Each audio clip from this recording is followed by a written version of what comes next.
Mechanical royalties come from the right of reproduction and the right to distribute works. These mechanical licenses are granted to the record companies or you if you have your own label or you are releasing product under your own name. These licenses grant the label the right to record songs, make sound recordings, and then release and distribute those sound recordings to the public. You especially need to be careful to get a mechanical license for cover songs or songs that are not your own in order to record and release those songs. One type of mechanical royalty comes from sales. One type of sale is a permanent digital download. These songs can be downloaded to your laptop, notebook, iPad, phone, or computer. When these songs are used as ringbacks or ringtones, they also generate mechanical royalties. Ringtones are downloaded to your phone. There are sales from physical CDs or compact discs, vinyl, known as LPs, cassettes, music on USB or flash drives, or any other type of physical medium. The per song current statutory rate for these types of sales under 5 minutes is 13.1 cents. Any song over 5 minutes is 2.52 cents per minute, or fraction thereof for those over 5 minutes. So for every sale or download, publishers/songwriters are owed 13.1 cents. The distributor collects that money, subtracts their fees, then gives the rest to the record label. The record label pays the publisher, who pays the songwriter. An artist who is signed to a record label, depending on what that percentage is, if they've recouped all of their expenses back to the record label out of that money will also pay the artist their artist royalty. For example, let's say the artist royalty was 10% and the record label made $100, then the artist would make $10. Depending on how the producer was paid, some get a flat fee for the entire track, or some get an advance and then points. So then, if the producer had points on the album or percentage points at 3%, then the producer would make $3 out of those sales. If you live outside of the United States, Mexico, or Canada, mechanical royalties that come in, let's say from iTunes, they're collected by local collection agencies before they get to the distributors. This is where having a music publishing administrator would come in, because then they can collect those international mechanical royalties that you may not otherwise get. However, if you are self-administering your own publishing in the Harry Fox Agency, if you are an affiliated member, you can also get those international royalties, because then Harry Fox Agency will do the licensing and negotiating for you. You would just need to let them know which services you want them to take care of. If your music is on your own website or site such as Bandcamp, then those mechanical royalties or all of that money comes directly to you. Then it's your responsibility to make sure that the publishers and songwriters, artists, and producers get paid.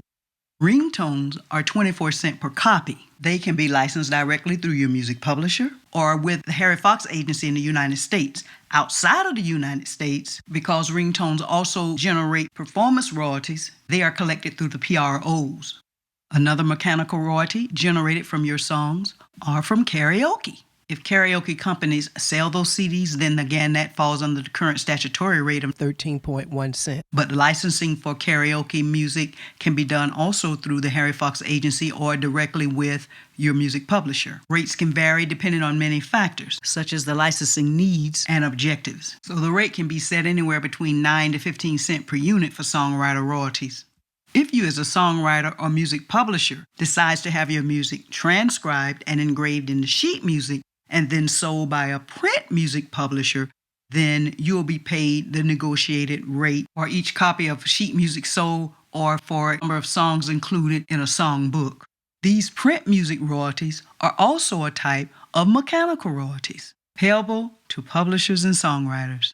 One more type of mechanical royalty that I want to talk about are the lyrics from these songs that wind up in music videos, on lyric sites, social media platforms, and many other places, the digital print or physical print, newspapers or magazines.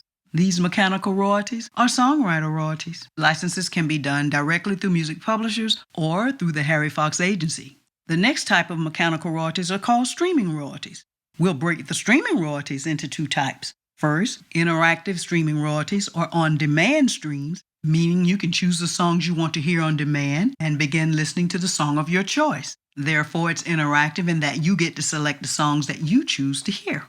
Some of the interactive streaming royalty platforms include Amazon Music, Spotify, iTunes, Apple Music, Tidal, Deezer. YouTube, Beats. These digital service providers offer the interactive streams of music through free or paid tiers. The free tiers are usually ad-supported, sponsored by businesses. Paid tiers are subscriber-based. You pay a monthly fee. So one of the mechanical royalties generated from these interactive streams go to the songwriter royalties for the song. The digital service providers pays their fees into Harry Fox Agency, The MLC. or Music Reports. Those three Mechanical royalty collection agencies pays those fees to the music publishers, who then pays the songwriters.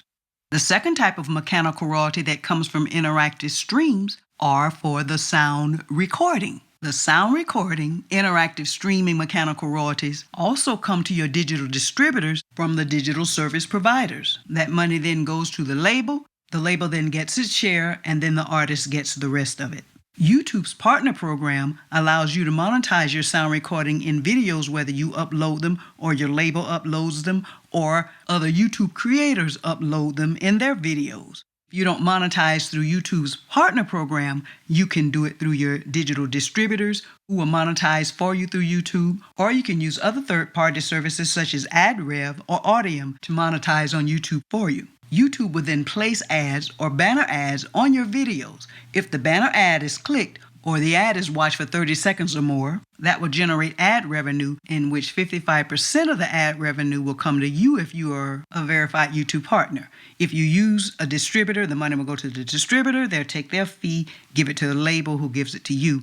Or if you use a third party, the third party will collect the revenue. If they have fees, take their fees, and then give the label or you the rest of the money. YouTube streams also generate performance royalties, which I'll talk more about in a minute, but the performance royalty money goes to the PRO, who then pays the publishers, the songwriter. So these are songwriter royalties.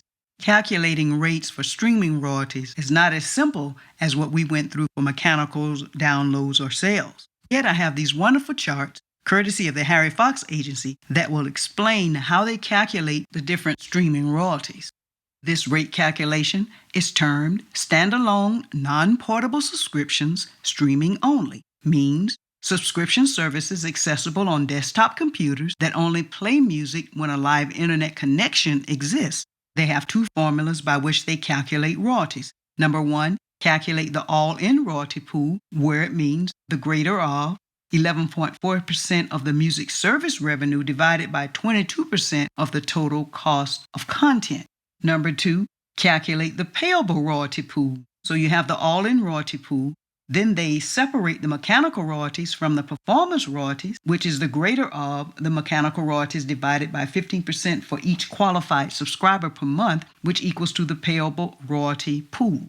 Number three, allocate the payable royalty pool, which is the payable royalty pool divided by the total number of plays, which equals the royalty per play.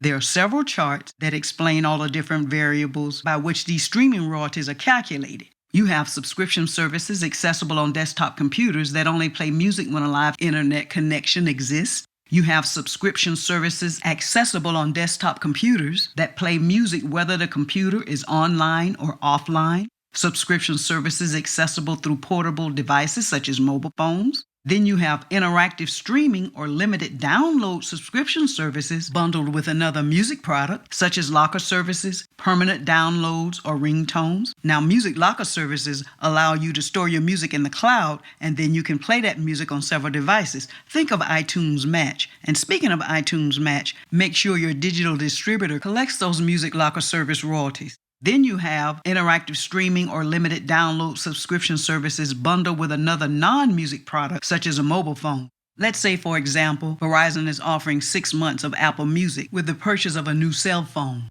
Be sure to take the time to review each chart. To summarize it all, per stream, you're looking at less than a half a penny.